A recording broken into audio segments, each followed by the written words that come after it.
What's the meaning of candyfloss?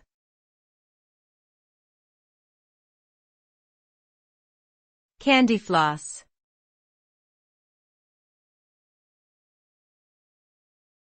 Candyfloss.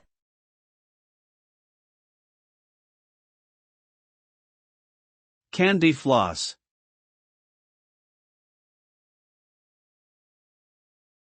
Candyfloss.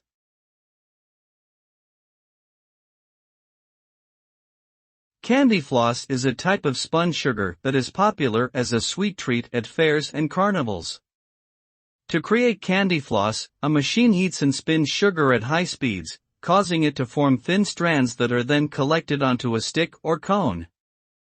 The result is a fluffy, cotton-like texture that melts in your mouth, with a sweet, sugary taste.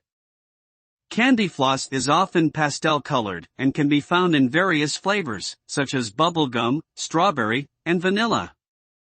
Overall, candyfloss is a beloved indulgence that brings joy to many people, especially children.